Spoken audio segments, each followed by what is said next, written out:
Welcome, everybody. Thanks for coming to our monthly meeting of the New York City Neighborhood Naturalist Group. My name is Lydia Paradiso, and I'm a doctoral student at the New York Botanical Garden and a graduate fellow with the New York City EcoFlora project. So the New York Botanical Garden created the EcoFlora project in 2017 with a grant from the Institute for Museum and Library Services. Building on the garden's historical strengths and collections with emerging opportunities in digital technology, the EcoFlora is a community science project to document the wild flora of New York City. Well, flora and fauna, technically. To date, over 25,000 observers, online naturalists, have made nearly 750,000 observations of plants and their biotic relationships. You can explore these observations on the project page on iNaturalist, which I'll link in the chat in a minute. Each month, we also sponsor an EcoQuest challenge, which encourages New Yorkers to observe a particular species or a genus and their ecological partners, and then post them onto iNaturalist. The EcoQuest for May is entitled Myanthemum May, which focuses on 3 native woodland species in the genus Myanthemum, which are commonly known as false Solomon seal, among other names. So let me link, I'm going to post those into the chat if I can find it. Let's see. So there's the main page for the EcoFlora project, and then the project page for this month's EcoQuest. So tonight, we have 2 speakers from the cities program within the Nature Conservancy in New York. Emily Nobel Maxwell is the director of the cities program and has dedicated her career to environmental justice and urban greening. She is an architect of the New York City Urban Forest Agenda and serves on the leadership team for Forest for All New York City, which is a coalition working to protect, maintain, expand, and promote the NYC Urban Forest to benefit all New Yorkers in a way that is just and equitable. She is lead author on the state of the urban forest in New York City, which we're going to hear about today. A Doris Duke Conservation and Ford Fellow, Emily previously served as the Associate Director of the National Wildlife Federation's Northeast Regional Center, where she led urban school sustainability programs. She also has led efforts to weave and mobilize neighborhood action for parks at Partnership for Parks in New York City, coordinated a community greening initiative in Philadelphia, taught in Lesley University's Urban Environmental Leadership Program, and founded the More Gardens Coalition, an organization key to protecting New York City's community gardens. She has a BA in Urban Studies and a MS in Natural Resource Policy with specialization in environmental justice. In her spare time, she can be found exploring the diverse bird and mushrooms of NYC and in the Adirondacks. We also have today Mike Treglia, who's the lead scientist for cities program within the Nature Conservancy of New York. His work focuses on understanding how environmental assets such as the urban forest and green roofs are changing through time, who is benefiting from them, and how they can be maintained and expanded to create more climate resilient landscapes for people and biodiversity. He holds an MS and PhD in wildlife and fisheries science from Texas A&M and a BS in natural resources from Cornell University. So in our talk tonight, Emily and Mike will discuss key findings from the recent report, The State of the Urban Forest, New York City, which is a first of its kind report to evaluate the New York City urban forest as a holistic resource through multiple lenses, including its distribution and status, equity issues, funding, management, policy, and people's attitudes. We will also hear a little bit about the NYC Urban Forest Agenda. So please feel free to enter any questions or comments you might have into the chat throughout the talk. And at the conclusion, we'll go through as many of those as possible. Also, if you have a question that you would like to ask verbally, you could use the raise hand feature or note it in the comments, and we'll make sure that you have your chance to speak. Also, if you're unable to stay for the whole talk or you would like to share with others, recording will be posted on our YouTube page, where you can also find recordings of our other recent talks. And I'll pop that into the chat here as well. So without further ado now, I'll hand it over to Emily and Mike. Great.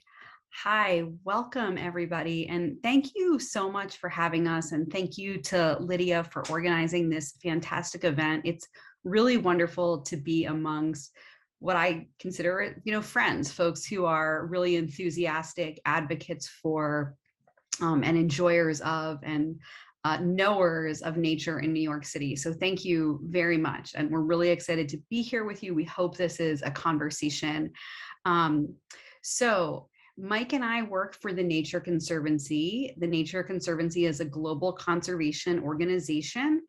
We work in over 70 countries already, either through directly or through partnerships. And our mission is to conserve the lands and waters on which all life depends. About 9 years ago, we launched our cities program in New York because cities are truly crucial to the future of our planet and the future of nature.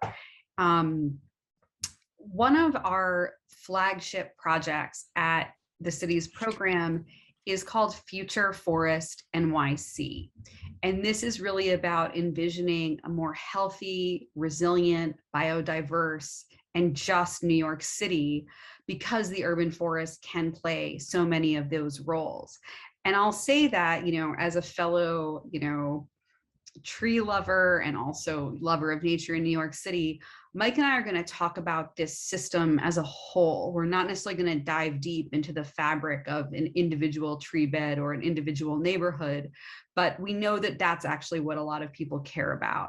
And so in our Future Forest NYC work, we work at a variety of levels. And tonight we're going to talk with you primarily about our science and our research and our analysis of the whole of the urban forest. But I also want to let you know that working with almost 50 organizations, and some of you might be part of these, we launched what was called the New York City Urban Forest Task Force that actually developed the New York City Urban Forest Agenda. And I'll share a little bit more about that at the end. And we now have an advocacy group of 54 organizations and counting who are advocating the implementation of that agenda. And we'll talk a bit more about that at the end. And of course, we do some stewardship projects as well. A lot of that is focused on hands-on collaborations with organizations that tend to street trees or other kinds of areas. And so some of you, for example, might be citizen pruners. So we do support that kind of work as well. But tonight we're really here to talk about the state of the urban forest. And it really, I will say that report has been a labor of love and a labor of effort also for our whole team in different ways. And so we did want to take a moment to introduce you to the whole team. A couple of these folks have moved on to other organizations since the writing, but we also do particularly want to shout out, in addition to I'll shout out Mike for his tremendous leadership on this project. Our colleague Natalia Pyland, pictured here, was also instrumental in developing this presentation. And Tammy Lynn Mogus and Lena Van Sloten have been instrumental also in the production of the report and all of the graphics. So we had a big team that made this happen. And candidly, and I don't expect you to read all of these names, we had an even bigger team that reviewed it. I will say that probably one of the most important attributes of the urban forest is that it is known, understood, managed, and cared for by more people than we can count. And so to authentically attempt to tell the story of the forest really did take consultation with so many people, both internal to the Nature Conservancy and also the myriad experts who have done tremendous work before ours. And truly, the state of the urban forest in New York City was only possible to write because of the tremendous amount of knowledge that has already been generated and captured by other citizen scientists, researchers, land managers, city agencies, and beyond. And when we undertook the effort to write this, we did know that there was already some tremendous information out there. So rather than being duplicative, we sought to do a couple of things. We sought to weave together and paint a fuller picture of the existing information about the urban forest, and also to generate potentially new ways of thinking about it and considering it. So in our report, we'll talk about the distribution and the biophysical status of the forest. We'll talk about the myriad benefits that the forest provides to New Yorkers of all stripes, including critters. We'll talk about the equity and environmental justice issues surrounding the urban forest, which hasn't been heavily explored in New York City prior, and we see more and more of that dialogue and think that that's important. We'll also talk about the policies that actually inform the state of the urban forest. What are those laws on the books and other rules and programs that might influence how the forest changes over time? We'll take a look at the funding for the urban forest. There's a lot of public funding, and so we're going to go through some years of data to understand what has New York City been investing, at least in the public side of the asset. We'll take also a look at how is the forest managed and stewarded, and what do New Yorkers think of their urban forest? And we'll conclude by sharing what our observations are of some of the strengths, challenges, and opportunities that the forest faces. Just because I think in a lot of talks, it's like, what is the punchline? We always like to start by sharing some of the key takeaways that we've found before we do dive into the details. But there is some good news about the forest, and we'll get into the data a bit later, but the urban forest on the whole, this doesn't hold true in every neighborhood, is expanding and generally healthy. We are seeing some increases in street trees and canopy. We're seeing a nice distribution of size and species, seeing a lot of benefits that the forest provides to New Yorkers, that there are many actors and institutions committed to it, and that well over half of the canopy is under a more robust management structure through New York City Parks. But the challenging news is that a lot of our forest is on private land and has very few protections or none, and quite limited management and stewardship, that the urban forest is inequitably distributed, that the policies that exist are patchwork at best, that we don't have a comprehensive set of policies to actually care for and uplift the urban forest. And we see that in our funding streams, that there's both insufficient and unstable funding for the forest. And there are, of course, ongoing threats, including climate change. So today we're going to share more in depth what the urban forest is, why it matters here in New York City. Some of you might feel really familiar with this, so go with us and we'll get into some of the deeper information. We'll share some of our key takeaways in detail, and then we'll go through our strengths, challenges, and opportunities. So with that, I'm going to hand it back over to Mike, and we really appreciate being here with y'all today.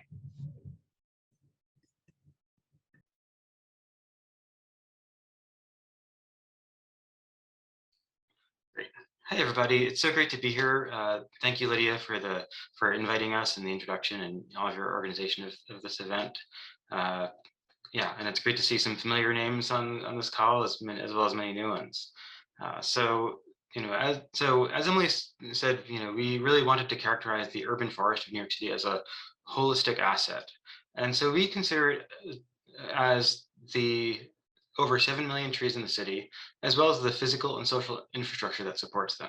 So that includes the tree beds, the people that take care of them, the policies behind them. And this definition is kind of adapted from a definition that the U.S. Forest Service uses, because we want to be as holistic and really think about what it takes to maintain and manage this resource throughout the city.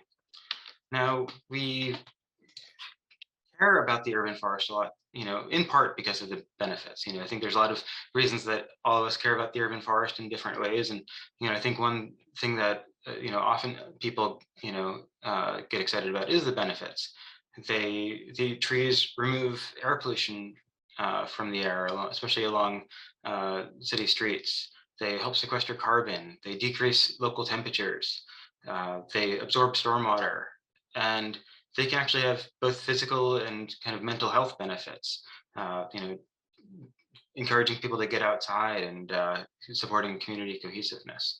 And of course, they provide really important habitat and refuge for different plant and animal species. I'm a herpetologist by training and always love getting into natural areas where I can, find red-backed salamanders under logs, which are, of course, part of the urban forest. So in considering the urban forest, we were really able to leverage an incredible wealth of knowledge and data about this resource. And, we were really only able to, speak to the urban forest to the degree that we could because of this existing body of work. So one realm that we, focused on was the tree canopy in New York City. So there's a citywide data set of the existing canopy as of 2017, also as of 2010, but we wanted to kind of capture the existing asset, as best we could. So we were able to look at how the canopy is distributed across the city. So citywide, there's about 22% canopy cover, and across the boroughs, they ranges from about just under 18 to about 30, just under 32% in Staten Island. And we can look at a more granular scale, which tells us a much more nuanced picture. So on the right is the geographic scale of neighborhood tabulation areas, which is a unit that's really used for planning by the Department of City Planning. And so this is more of a neighborhood kind of scale. And we can see that even within the boroughs that have the most, like in Staten Island, we see some distinct variation in how much canopy there is, and as well as in the areas that have the least. Often the areas that have the most canopy are kind of within parts of parks, but yeah, it's fairly variable. Importantly, we were also able to overlay this data set with robust data on kind of the jurisdiction of land, who owns and manages land. And so we were able to see that, overall, the parts of the urban forest within the jurisdiction of New York City Parks, within city parkland and within rights-of-way. So the trees within rights-of-way are typically street trees for the most part. Actually, those two parts together make up over 50% of the canopy. And they actually make up a much smaller portion of land area. So they're kind of doing outsized work in terms of supporting the urban forest. We see smaller portions of the urban forest and land in state, federal, and other city properties. And then with private property, which has about 48% of the land area, we see only about just over a third of the canopy of New York City is in private land. With this data set of canopy and the fact that it exists for 2 time periods, it means we can start looking at how tree canopy has been changing through time.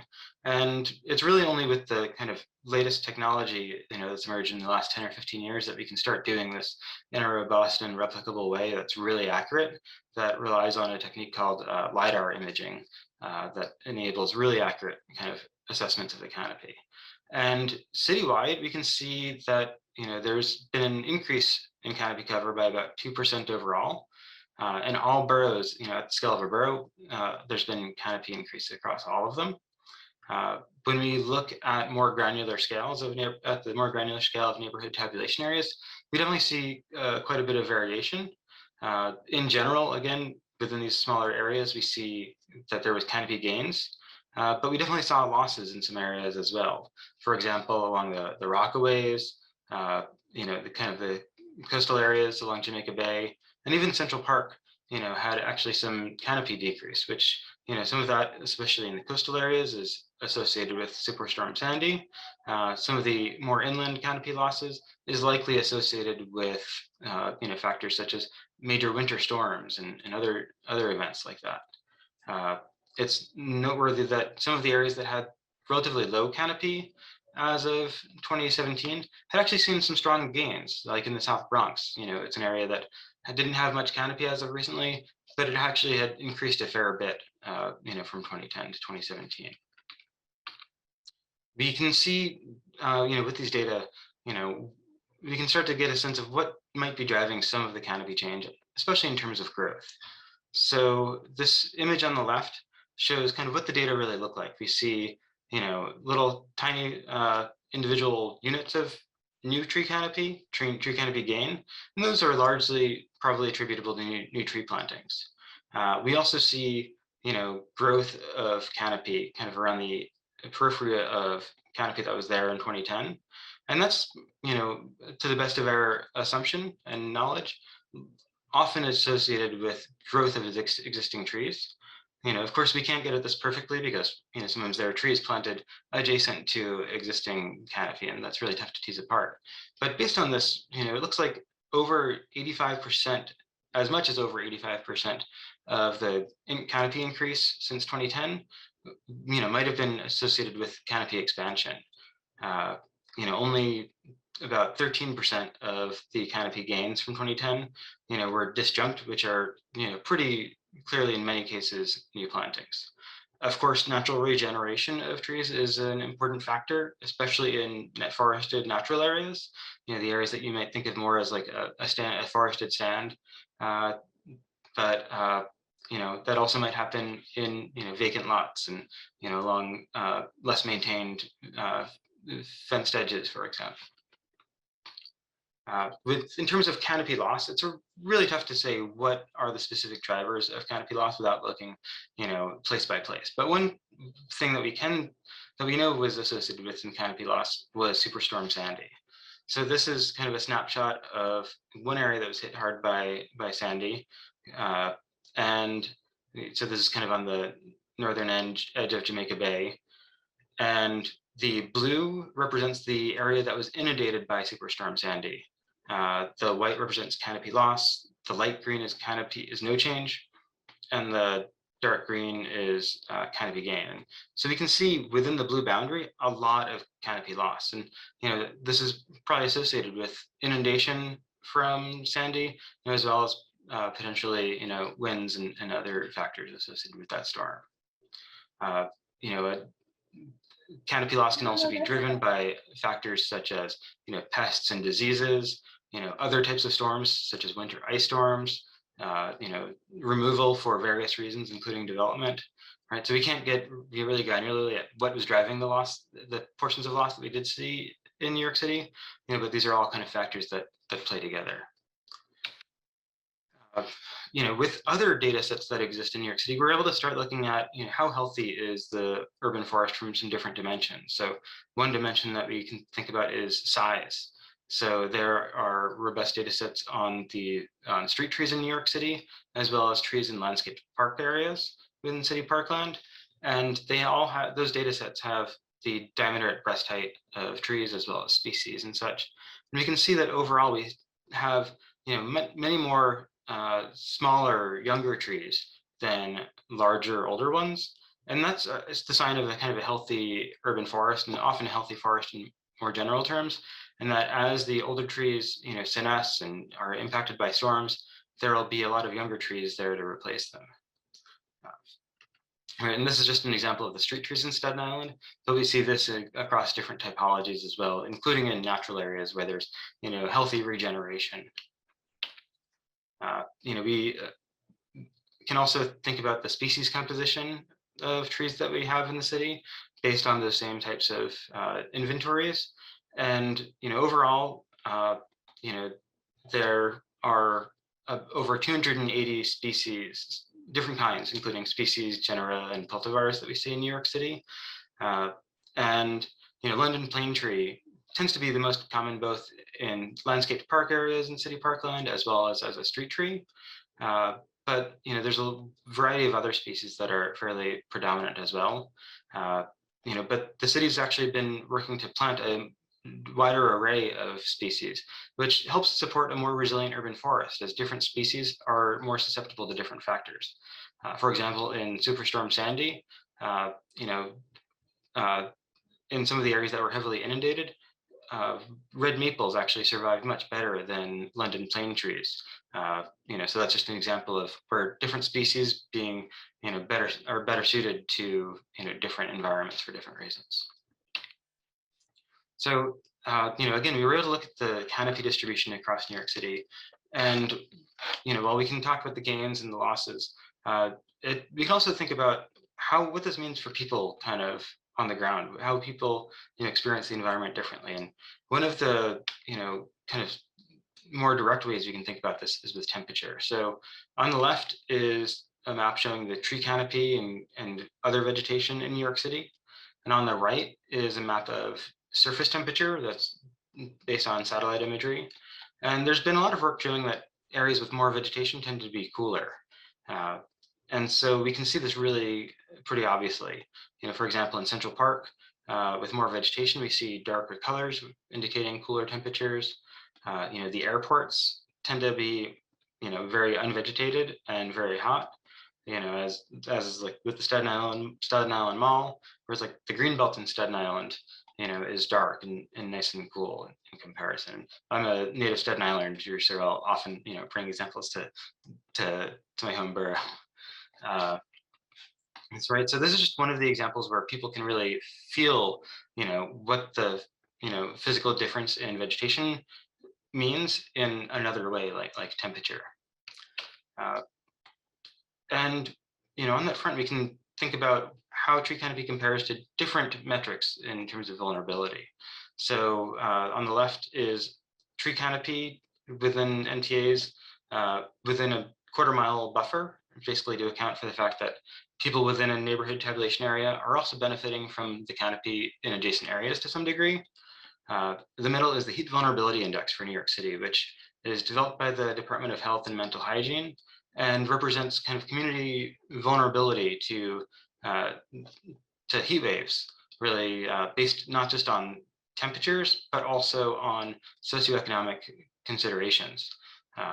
Right, so the areas that are darker with higher numbers have a higher heat vulnerability. And we see that many of those areas tend to have less tree canopy. And then we can also look at tree canopy in comparison with the social vulnerability index, which is developed by the Centers for Disease Control and Prevention to really look at kind of resilience of areas in terms of community resilience to various perturbations like major storms and such. And we again see less tree canopy in areas with, typically higher social vulnerability. And these areas tend to be, lower income and higher proportions of people of color. We can also look at a little bit more granular types of data. So in general, we see what we have on the left in Brooklyn, where we have higher income associated with higher percentages of canopy. Manhattan's actually kind of an interesting variant from the trend, where we actually have higher canopy associated with lower income in that borough. But overall, there doesn't tend to be that much canopy in any part of Manhattan. We can also look at street tree stocking in the different boroughs, right? So approximately what proportion of the spaces that there are for street trees are actually filled. And in most boroughs, we see a trend like we see in Brooklyn, where we have, higher social vulnerability index associated with lower stocking rates, which is on the x-axis. And, the Bronx is an exception, where we actually see, higher stocking rates of street trees in areas that are more socially vulnerable. And that's, likely in part associated with some targeted planting efforts in especially the South Bronx. Now, when we look at the distribution of the urban forest, it's really important to recognize the impact of historic legacies of policy in different forms. So one example of policy is redlining. Basically, in the 1930s, the Homeowners Loan Corporation was established by the federal government and kind of graded neighborhoods, in cities across the country to delineate their suitability for loans and mortgages. So areas with a grade of A, were generally delineated in green as the best and most suitable. Areas that were graded D were delineated often in red as the least suitable and kind of not suitable for lending. And this was often associated with, racial components, racial makeup of the communities. So areas with higher proportions of, Black residents and African-American residents, as well as, different immigrant populations, tended to be graded a D and, really not suitable for mortgages by the Homeowners Loan Corporation. And, in work done nationwide, we tend to see that there tends to be less tree canopy in areas graded D. And we see that for the most part in New York City in the different boroughs. So across Bronx, Brooklyn, Queens, and Staten Island, we see overall decreasing tree canopy, as we go down in grade. And Manhattan is again the exception, where there's not quite as much variation in tree canopy for the most part, and is more in the areas that were delineated in this process. So it's a bit of an exception, but overall we see that there's some legacy here of redlining, and there's also components of zoning that might be mixed in as well. There has been some recent progress in terms of, improving the distribution of the urban forest through efforts like planting healthy air, trees for public health in New York City, and efforts in Million Trees New York City, and then more recently as part of the Cool Neighborhoods New York City effort. It was not reflected in the it was more recent than the data that we had for Canopy, but some of the areas that have benefited in terms of like street tree plantings are in the South Bronx and especially in the more recent planting, the more heat vulnerable communities in the city. So of course, as these greening efforts are implemented, it's really important that the potential for unintended consequences is considered. For example, there's been associations of different sorts of greening efforts with gentrification. So it's really important that the intended beneficiaries of such efforts, are brought into the planning process so that they're not inadvertently displaced. So with that, I'm going to toss it back to Emily to talk about the landscape of policies in New York City. Great. Thanks so much, Mike. And by the way, y'all, I should have done this at the beginning, but I'm going to paste a link into the chat that has the whole report, because I'm seeing all of your fantastic questions, and I know we're not going to cover every piece of content that we might want to tonight. But I do want you to have access to the report. And Mike, I'm just noting we have one comment about if we can slow down our pace a little bit. So Stephen, thank you for that. I'm going to try to speak a little slower. But if I'm not speaking slow enough, please just like chat me and be like, slow down, because I tend to speak pretty quickly, but we'll be aware of that also during Q&A. So I think Mike has just given you all a really wonderful overview of the whole landscape of tree canopy in New York City, of some related equity issues, of the benefits that the forest provides.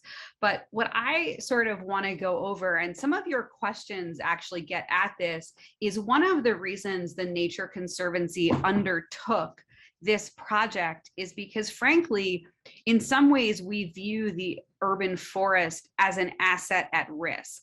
And part of the reason that we view it as an asset at risk is because it doesn't have a comprehensive set of policies, protections, or funding. And that lack of comprehensive approach could mean that different parts of the urban forest face higher risk of whether that's disinvestment, whether that's removal, whether that's poor management, that an asset that is unplanned for in general can be an asset at risk. And so on this slide, and I won't go over each of these policies comprehensively, I want to point out a couple things, and then I'll attempt to answer Jody's question at a high level, which is there are municipal, so city level, state level, and federal policies that play into what happens to our urban forest.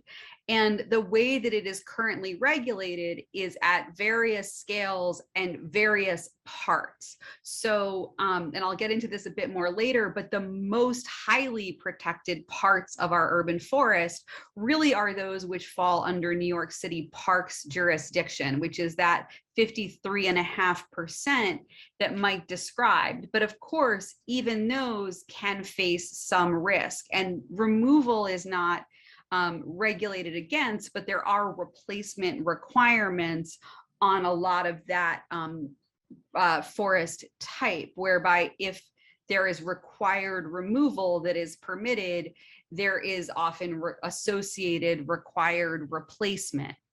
So there are rules and regulations, but there are also programs and initiatives. And I just want to point out a couple. So Mike mentioned Trees for Public Health, the tree planting initiative that strive to plant trees in more air polluted neighborhoods. More recently, the Cool Neighborhoods NYC program strived to plant in some of our most heat vulnerable communities, which, as Mike pointed out, are often some of our lower canopy neighborhoods.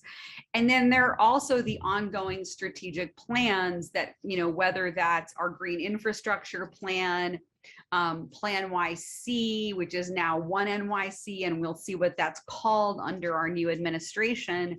So oftentimes tree planting and or management initiatives are seen in these plans. And in some ways it's fabulous that, trees in the urban forest are considered under all of these plans, but it's also challenging that it is so patchwork. And so just briefly touching upon a sort of interesting set of policies. So for the most part, trees on parkland and our street trees, which are regulated and managed by the New York City Parks Department, if they are permitted to be removed, are required to be replaced. It's quite rare in New York City that trees on private property or even non-parks public property are subject to removal or replacement limits or requirements. But there is an interesting set of exceptions to that, and I won't go through this exhaustively, but I will point you to page 100 of our report, where you can kind of go through this in a bit more detail, that there are special purpose districts. These are zoning districts in New York City that are often subject to a higher level of requirements or planfulness around trees. And then in certain set of those special purpose districts, really just one or two, plus our 4 special natural area districts, there are tree replacement requirements or removal limits on lots of a certain size that have certain ecological features that are subject to zoning. And so that actually includes private property.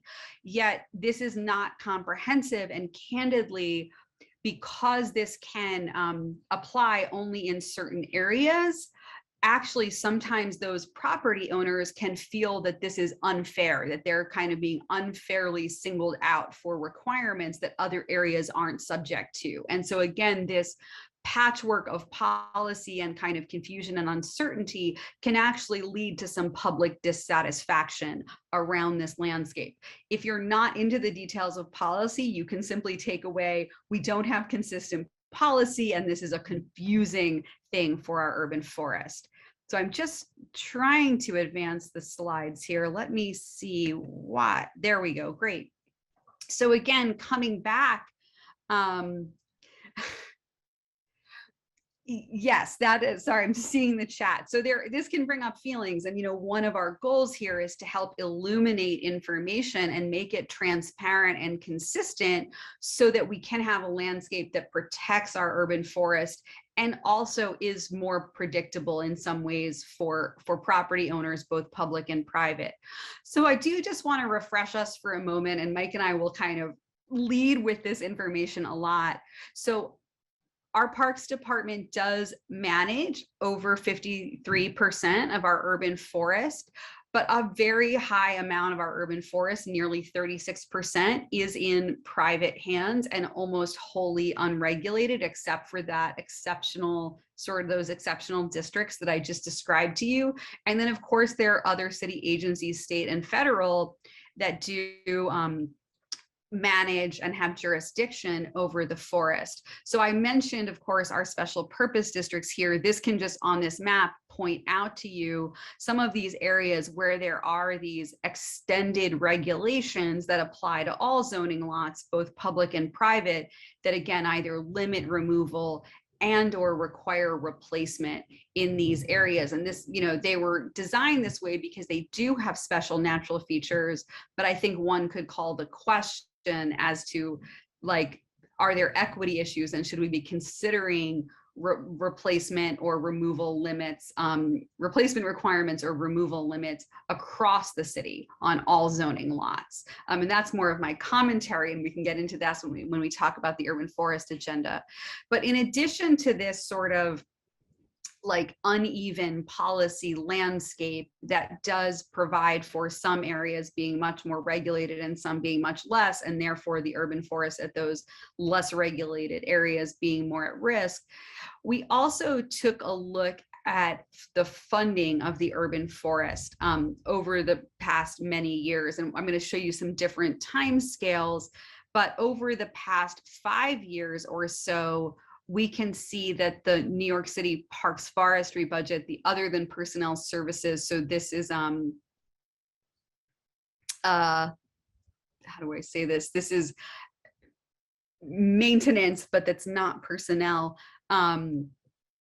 is quite low. And the Parks Department budget as a whole is quite low, but when we look at what it is compared to the New York City budget as a whole, it's very, very small. And it's important to understand this because sometimes people worry about like, well, we don't have that much money to spend on these environmental assets, but this is something that could actually be higher. And it's something we're working hard on. And so I wanna now, this is a little bit more illuminating, have you look at the sort of change in funding over time.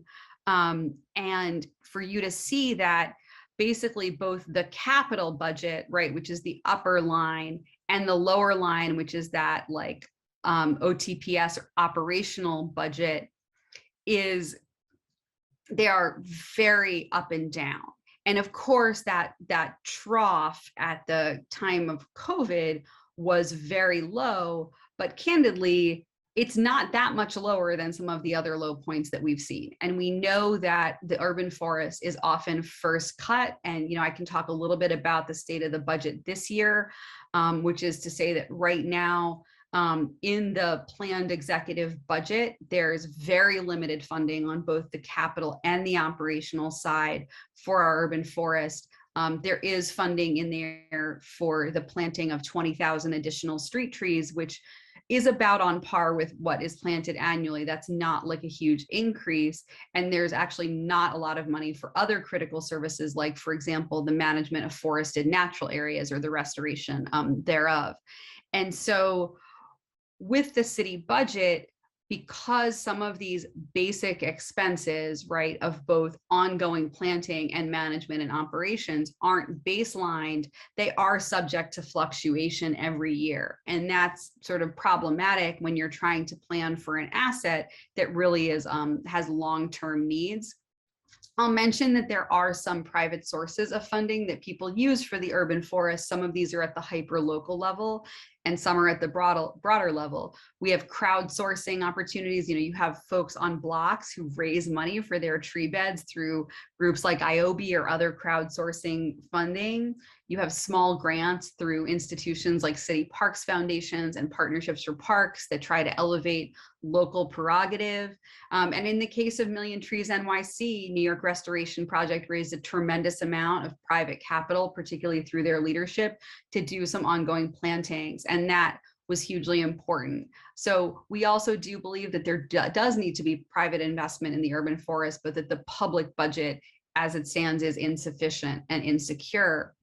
How that can be extremely impactful is that when we think about the complex landscape of management for our urban forest, there's almost no part of our urban forest that's managed or touched only by one group. And the forest as a whole is managed by so many different actors. And that, I will say, is both a benefit to it, that there are so many interested and committed parties, but it's also a challenge because different actors might have different practices and different resource levels. And so I'm just going to point out some for instances. And obviously we're looking here at the southeast corner of Central Park and the surrounding neighborhood. And we picked this really because this actually is exemplary of many communities in New York City. It wasn't per se that like this was the community of interest, but Central Park, for example, the forest there is managed by both Central Park Conservancy, so a major park conservancy like many of our larger flagship parks have, in collaboration with New York City Parks. But then we also have, in some cases, private institutions like Rockefeller University doing all of their own management. We might have, in the case of the Park Avenue Mall, it's New York City, but the manager is actually essentially a bid or the fund, a business improvement district, the fund for Park Avenue. And then across the city, we have our backyard trees, if you're lucky enough to enjoy a backyard, and those are solely managed by the property owners. Street trees citywide are owned by New York City, but they're managed by New York City Parks and many partners, for example, Trees New York. And our forested natural areas also, again, owned by New York City, managed by New York City Parks, and also the Natural Areas Conservancy. And so when you have all of these actors, again, it's a real strength, but it's a challenge to ensure that they're all adequately resourced and attaining a sufficient and similar management standard.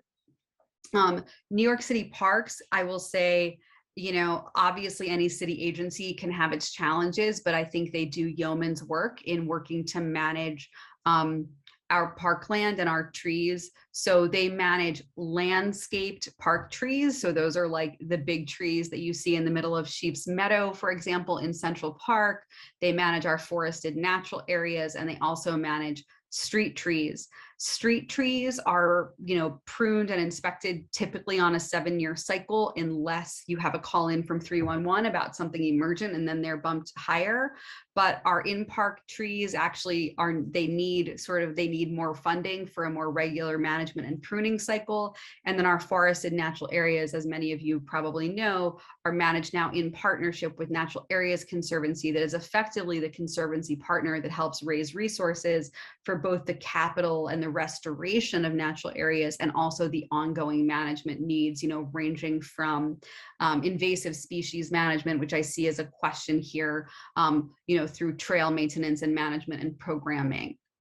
So that's all tremendously important work. And probably these parts of the forest really largely, other than a few exceptions like Greenwood Cemetery, which is basically almost an arboretum, or some of our botanical gardens, these are probably some of the best managed parts of our urban forests under the Parks Department jurisdiction, given the requirements that they are facing. But I can't underscore enough the role of stewardship, which is folks who are doing this in a volunteer capacity. Oftentimes these volunteers are overseen by professionals and they're organized by professionals, but we have stewards who get out. Probably some of you are these stewards and take care of the tree beds on your block. You might be a citizen pruner like I am. You might be joining groups that are doing invasives management or trail restoration or plantings in our forested natural areas. This is a tremendously important part of the New York City landscape. And we share this slide, this is from our colleagues at the US Forest Service, to indicate that there are literally hundreds of groups, many of them volunteer, some of them professional, who are helping to care for and tend to our urban forest across the city. And this could be anything, again, from all of the activities I mentioned, but they could also be advocating for funding for their urban forest. They could be ensuring their local elected officials are aware of urban forest challenges they're facing in their communities. Stewardship can mean so many things to different people, and all of these are really core to the health and sustenance of our urban forest.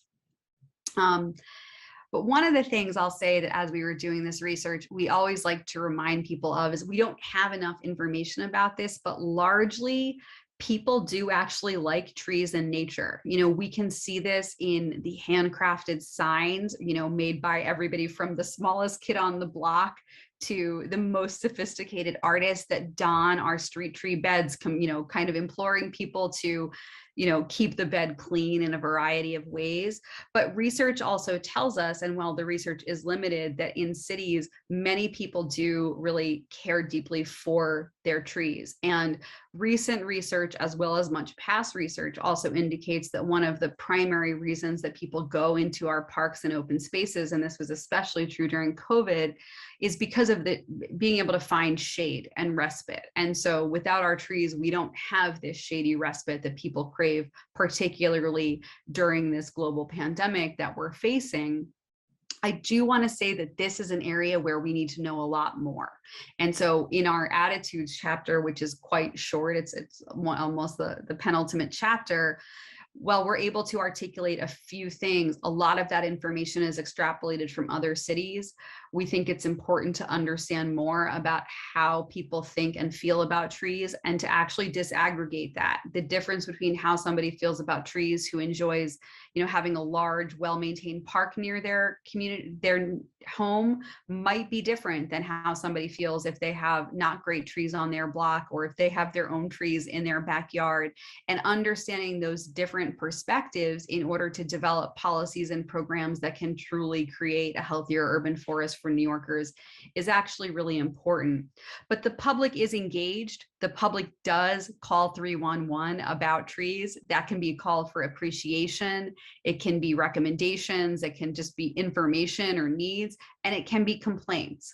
As somebody who did work for the city for a while, a complaint is a good thing. It's an engaged resident who is trying to tell you that they care about something and want to improve it. So we actually see all of this engagement as quite a good sign, that the public does notice their trees and they'll speak out about them, and they want them to be healthy and well cared for, and they want their blocks to be the same. But there is, again, coming back to a lot of what we don't know, there's a tremendous amount of land under private ownership. And a large preponderance of that is 1 and 2 family homes, but there's also facilities and institutions, cemeteries, vacant property, multifamily. And when we look at Canopy, more than half of it is on 1 and 2 family homes, and a lot of it is also on multifamily residential. So getting into those homeowner and co-op and condo associations is going to be critical to the health of the urban forest. But I'll also note for this crowd that certainly public facilities and institutions like New York Botanical Garden and cemeteries, right, like Woodlawn and Greenwood, they're really leaders in the field. And so there's so much we can learn from the leadership of these institutions. So we have gone through and I'm sorry, I'm seeing the chat, and I'm going to respond to that in a second, and then we'll kind of move to wrapping questions. We've gone through what the urban forest is, why it matters, our key takeaways, and I do just want to kind of quickly revisit some of the strengths, and then I'll talk a bit about forever wild areas, because we agree that there's some risk there.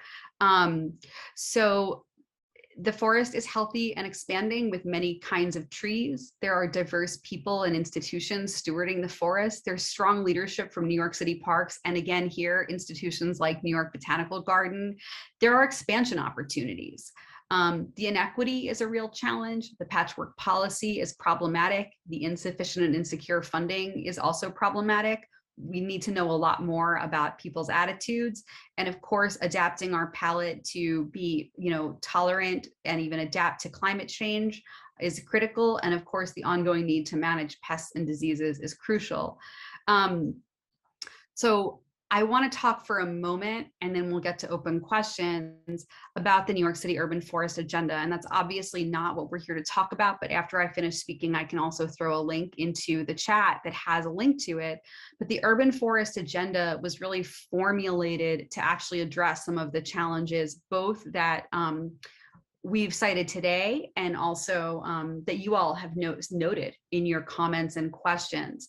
And basically, it's a set of 12 major actions that are needed to ensure a healthy, thriving urban forest and a more just, resilient, and equitable and healthy New York City.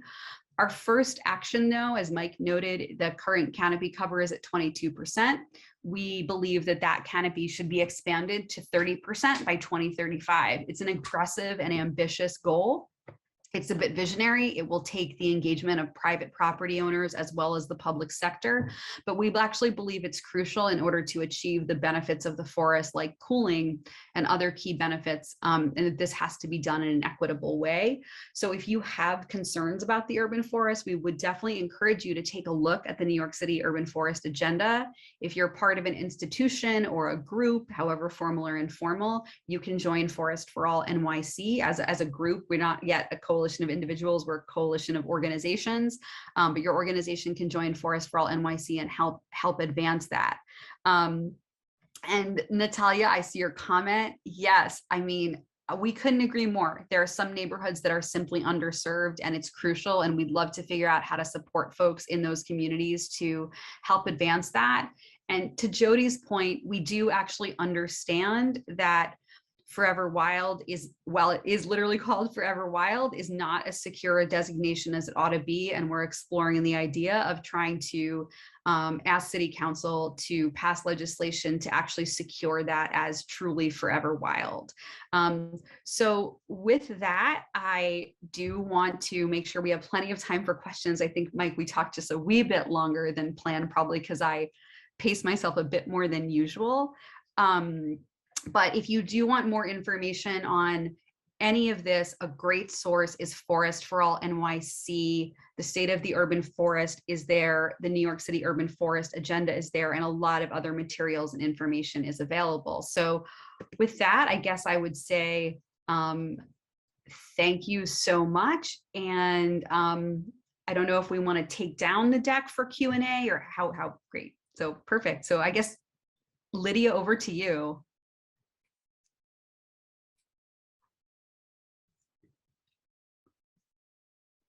Okay, there we go. Thanks so much, guys. That was there. I feel like there's so much information in the report that what you covered is only a fraction of it. But it was very interesting to hear about all this, using all of the data available in these different ways to, kind of understand what's going on and what we might be able to do about it. And we have lots of questions going on here in the chat. We addressed some of them as we were going, but we'll see what else we have. And again, if anybody has a question that you want to ask verbally, just use the raise hand function and we'll get to you as well. So let me scroll back up here. We've got two kind of questions that came up in the beginning from E. Hoffman about invasives. So one that was mentioned in particular when we were talking about the different street trees is about Norway maple and kind of what the status is with planting that. But in general, then I guess also stuff about removing invasives and not just removing invasives, but then also replacing them with natives. If you have any comments on that. Yeah, so I can talk to these a little bit, especially, I think the note about invasive plants, especially in natural areas, is a major management challenge. It's something that I know the Natural Areas Conservancy and New York City Parks Natural Resource Group really focuses on in their management of the resource. And the together they put out the forest management framework a couple of years ago, which really laid out kind of a comprehensive plan of what it needs to what the natural areas in New York City need to kind of be healthy and thriving. And so much of that is really ongoing management of invasives to, establish kind of healthier spaces, and of course, planting with native trees and shrubs. I don't know how much it talked about soil preparation in particular, but that's definitely a component of, an important component of any forest. With regards to Norway maple, I can't remember offhand if it's been excluded from the parks planting palette at all. I know they do try to prioritize, natives and locally appropriate species. But I'd have to look in the planting palette that New York City Parks has, which is publicly available. They have a kind of palette of plants that they, use in different types of sites. All right, we have another couple questions that were about zoning things.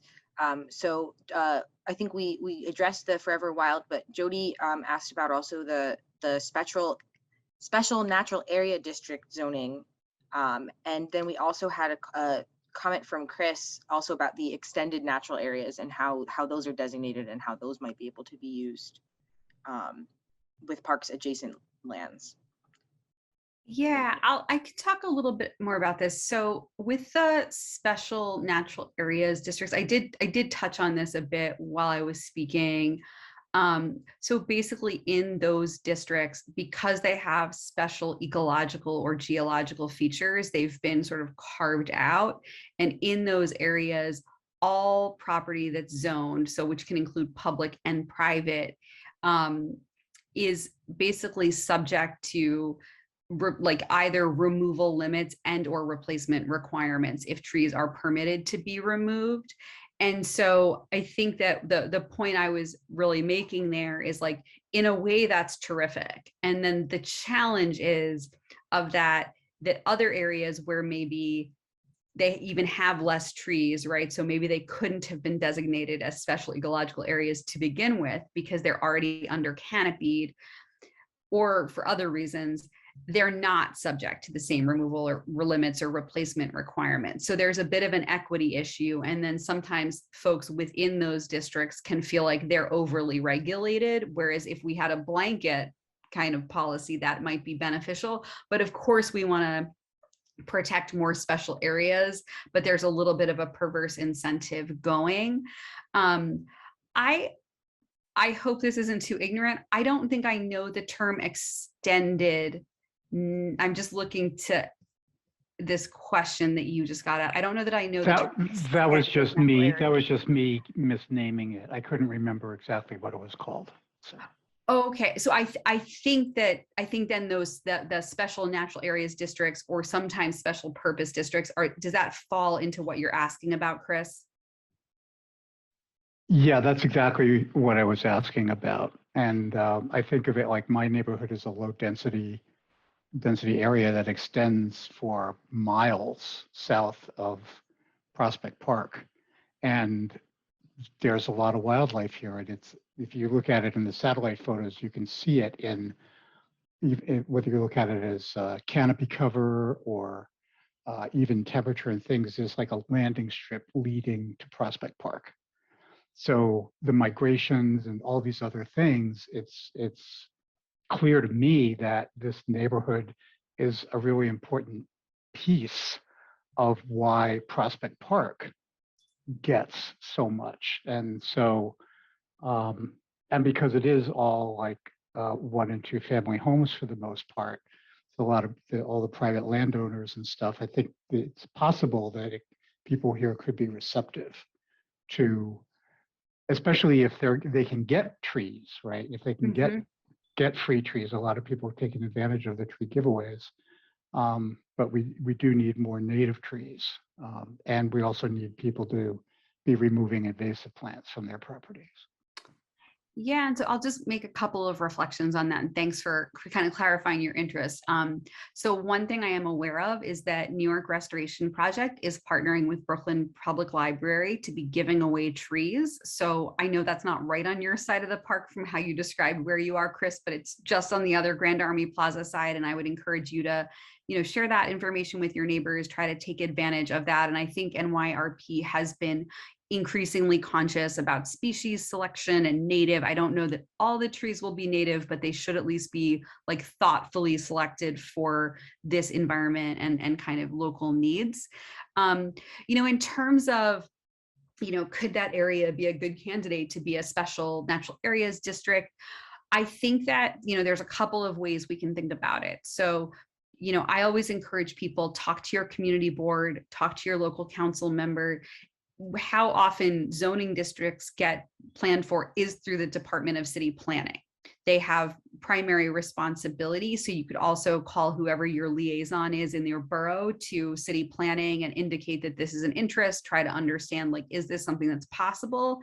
And here again, I would just say, this is one of the reasons we think it's really important that New York City have a better overall policy, right? So that it's not like everything has to be just like a perfect piece of the puzzle, but like in general, we should be thinking about retaining trees that are healthy and, useful on all property types, not only public property types, and then adding greenery where we can. So I sort of am a both and. I encourage you to like take that local action, and then also let's be thinking citywide.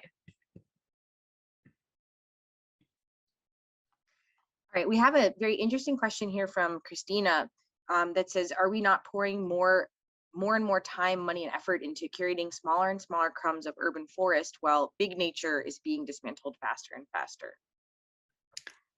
That's like a deeply philosophical and beautiful question. And I would not purport to answer that for this group. I mean, I'm certainly happy to share a perspective, and then I would actually love to hear other people's perspective. You know, part of why I've been focused on urban ecology for my career is that there are so many of us who live in cities. And I think that the equity issue of who has access and who is exposed to and benefits from nature directly, right, as opposed to kind of more indirectly, is critical. And so while nature, in my neighborhood, I live in Brooklyn, it's more expensive to plant and care for a street tree in Brooklyn. One thing is it's an appreciating asset. So whatever money we put into it, it's going to become more valuable over time, assuming it continues to grow. But also the sheer density of people who will benefit from it, whether that's beauty and enjoyment or, air quality benefits or shade, is really high. Now, I do want to say, I also am a believer in big nature.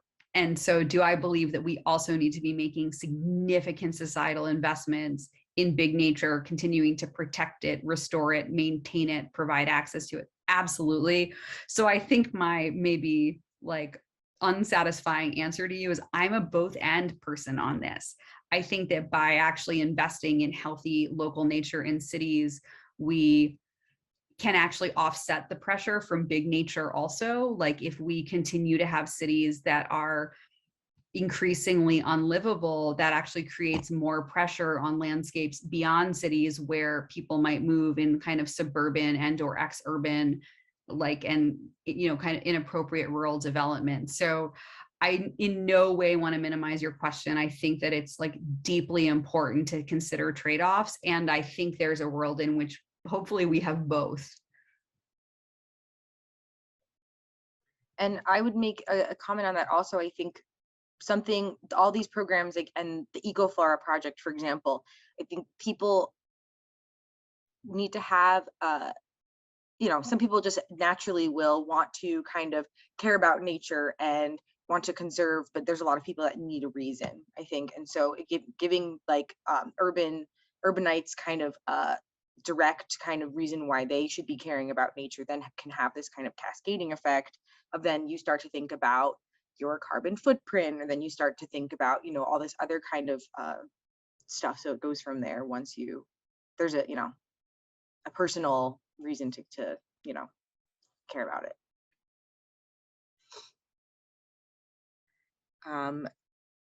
What else do we have in here?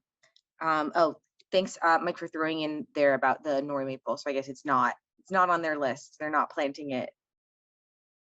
So maybe there's some legacy trees that have been planted before, but that's good. We've also got another question from Meredith. Is there any talk of creating a continuous urban canopy throughout the boroughs? Yeah, so I think there's been no specific talk about creating one contiguous canopy throughout the boroughs. I think that's something that we do see kind of in certain boroughs. We see large stretches of contiguous canopy. We see that largely with the Greenbelt in Staten Island, and we see portions of parks going across Queens. But that's not something that's been, I think, discussed as a distinct concept. I think there has been some talk and ideas about as we think about what rights of way look like and what open streets looks like or it could be, there is potential to really redesign these spaces that incorporates more trees along rights of way. And as we think about changing what these spaces look like, yeah, we can really find opportunities to expand the urban forest. I see there's a comment here from Mary that about wildlife corridors via residential wildlife certified habitats. So that I guess is also dependent on private landowners kind of getting together to do those kind of things. And yeah, wait, do green roofs count as the continuous canopy cover? I guess it depends on the composition of the green roof. I don't know much about that, but. Yeah, I think that's a big question, and with we can think about what species is of interest and what types of plants are needed in the green roof to support that type of biodiversity. Realizing they can be pretty, monoculture of sedum that are still providing benefits environmentally, but might not be providing, all the habitat that they could be. But they might be able to, be shallower in depth and more applicable on certain roof types. All right, we've got another question here from Kathleen about the current tree loss in East River Park with the planned resiliency project. So I'm gonna. Sure. Yeah, I mean, how do I say this? I wish I had a good answer for this. That's like almost the most real thing I can say. I think that this project was planned prior to our development of the State of the Urban Forest and the Urban Forest Agenda, but candidly, in some ways, might be an example of the kinds of risks that we foresaw in trying to make these plans. For those of you who don't know about it, the Eastside Coastal Resiliency Project is and I'm not going to comment on the merits of it, to be perfectly honest, but it's a planned city project to deal with some resiliency issues, which we do need to deal with resiliency issues. And as part of that, there is a not insignificant amount of tree removal. That tree removal is subject to replacement requirements, but the replacement really can't be in situ because of the redevelopment of the park. So that replacement will happen with like adjacency, right, in adjacent neighborhoods, and then kind of going as far out as they need to go in order to achieve like the volume of wood that's being removed. So I think this is an example of a project that, if there was kind of more comprehensive planning and regulation, if there was that urban forest agenda for New York City, I would hope it would have an impact and minimize removal. Sometimes, and I'm not saying in this case this is right, trees they have to be removed, and that's a reality of good forest management. Is there is an amount of removal that sometimes has to happen for public safety requirements, and or sometimes there are real use conflicts. But I think that's a really tough project, and it's one that, again, like I'd like to see approaches to climate resilience that really try to minimize ecological harm. So I wish I had a better answer than that, but I think that's probably about what I can share. And I think one thing I'll just add on to that is, in the report, we talked a little bit about different environmental quality review processes. And one thing that could potentially help is if there was a standard or, lens that could be looked at of, what would be the impact on canopy within an area of any specific project that's going through those types of review processes. Just as one example of, how we could start incorporating this consideration into major projects. I want to just comment something that I just thought when you were talking about the replacements. It's interesting that these kind of, something that they've come up with to try to mitigate some of this, it's still not quite, I guess, adequate in all situations where, for example, they're replacing somewhere else. It's good that they're putting, the tree somewhere else to replace it in terms of some kind of, net balance sort of thing, but then it's missing all of those other benefits that the tree would have where it was removed from in the first place. So it's just interesting. Yeah, and I think honestly, I mean, not to get too theoretical here, but this is a challenge of environmental loss, period. So it's similar, if there is wetland infill, right, for a variety of purposes, right, that's permitted, you are required to, it depends how much wetland you have to replace is dependent on the regulating agency deciding. But something I'll sort of name is that it doesn't necessarily have to happen in the same place, because the whole reason it's being removed from that place is because it won't be able to exist there. So it usually has to be done within a sort of radius of the area from which it was removed. And so I think this is a real challenge, and the impacts on local people, right, and local wildlife are real. And I think that that needs to be a really healthy public discussion. So trees are certainly a part of that. But when we look at other environmental impacts, so kind of back to Mike's point about our higher level environmental regs, they're not the only environmental asset that really faces that kind of, if impacted, and required to be replaced, it may happen in like adjacent as opposed to in situ. All right, I'm looking through to make sure I didn't miss anybody. We had a question from David about the slide showing the different networks between organizations and the significance of some of those symbols. So I don't know if it would be easy to pull that back up.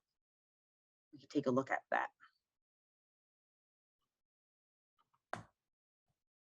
Yeah, I'm just pulling it up right now. All right, so yeah, this is really showing kind of how the different organizations are related and connected to one another, you know, through their different relationships. And I think the arc in itself, you know, I don't know if that has any specific significance, but you know, one thing that this diagram is really trying to point out is like the importance of specific groups, you know, as main hubs in the network.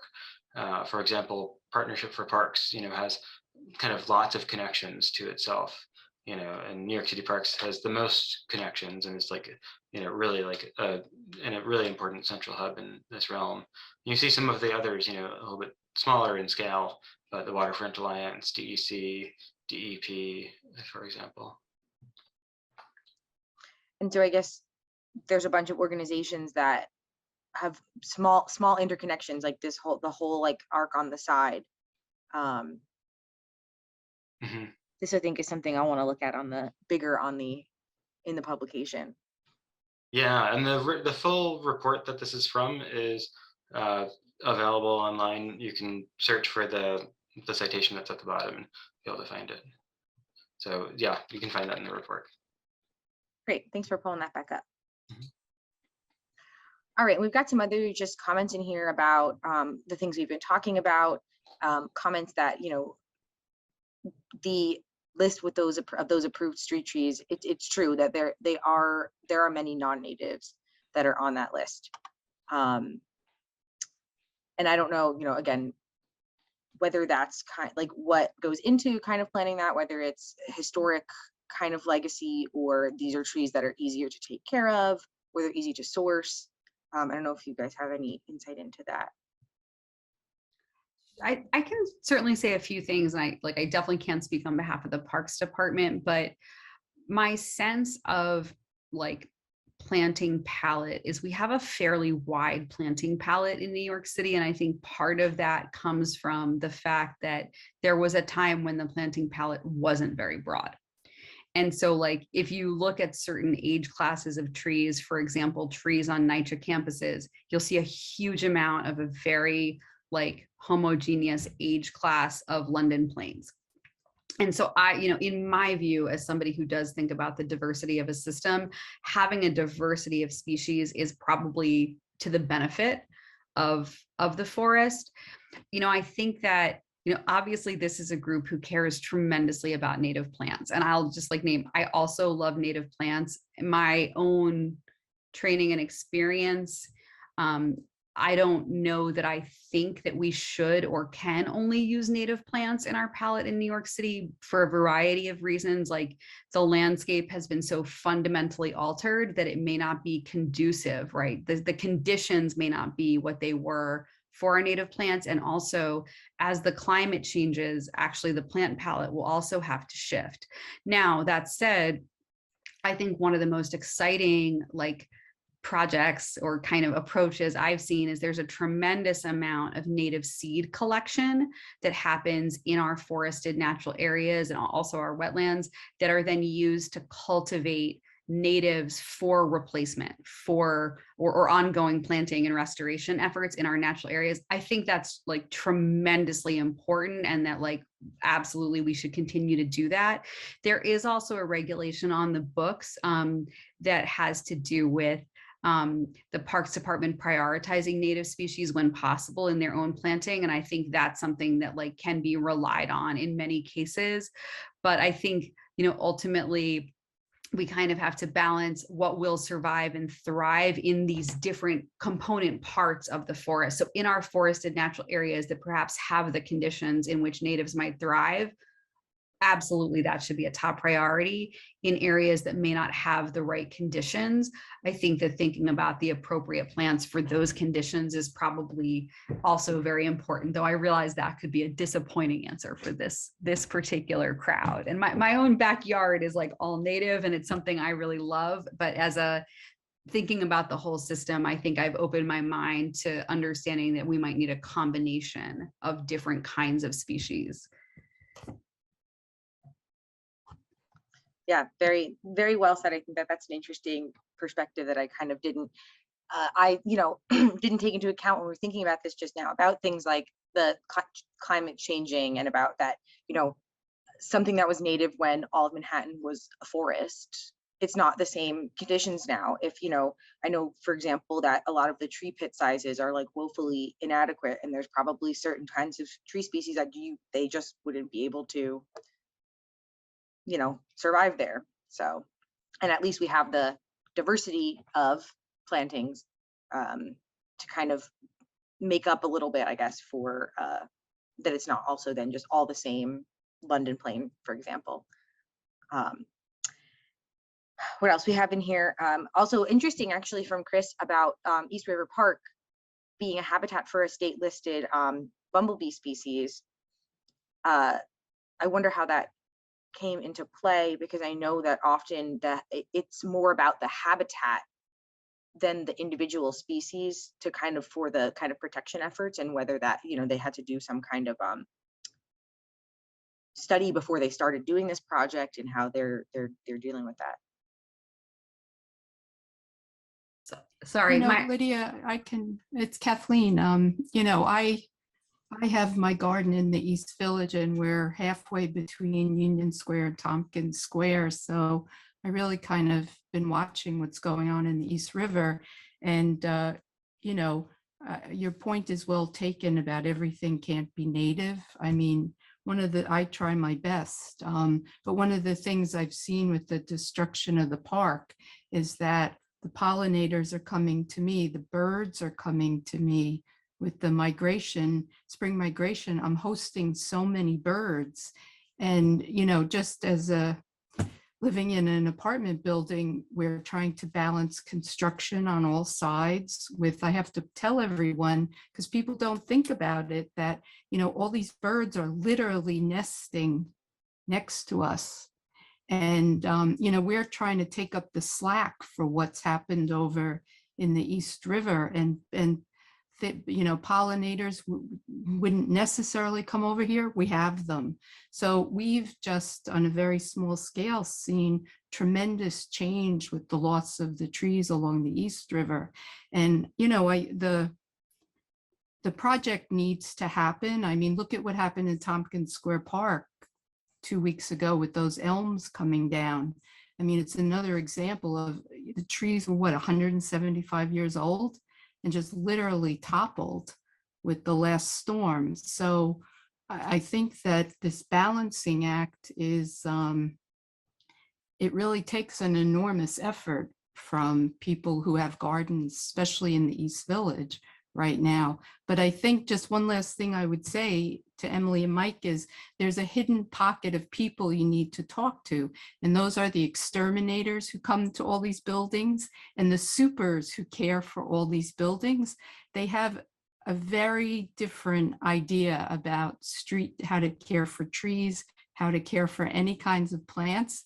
If you could have a focus group with some supers, you would hear some very interesting comments about what should be planted.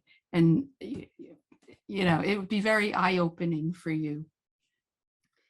Yeah, I really love that comment, Kathleen. Thank you for that. And I think that you're really underscoring like one of the things that Mike and I and our colleagues found, which is there's so much that isn't known about like private property ownership and management. And in my past life, I used to work on green roof installation related to schools. And you know who the most important person was to talk to at schools? It was the custodian.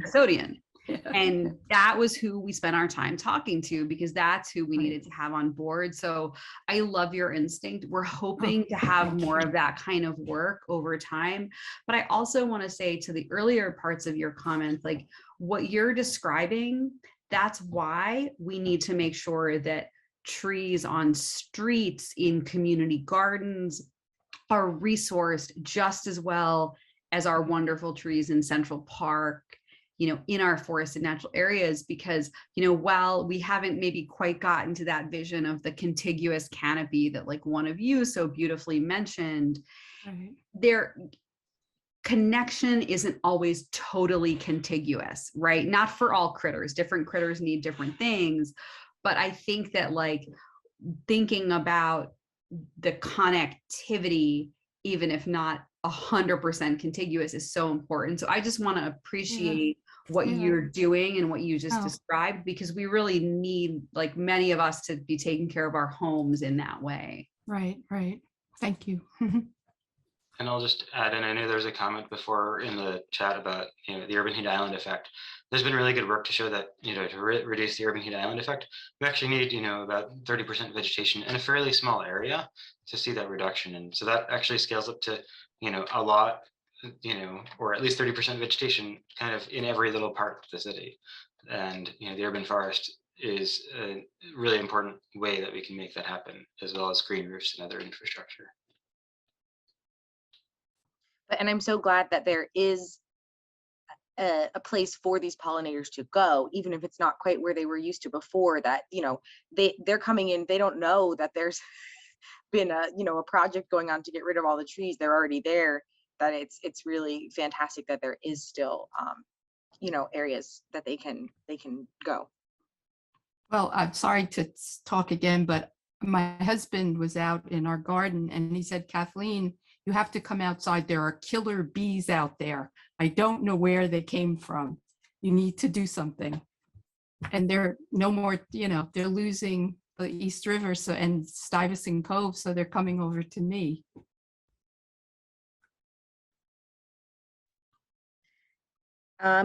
Well, I think I don't think there's any more questions in here, but there's some really great comments coming in about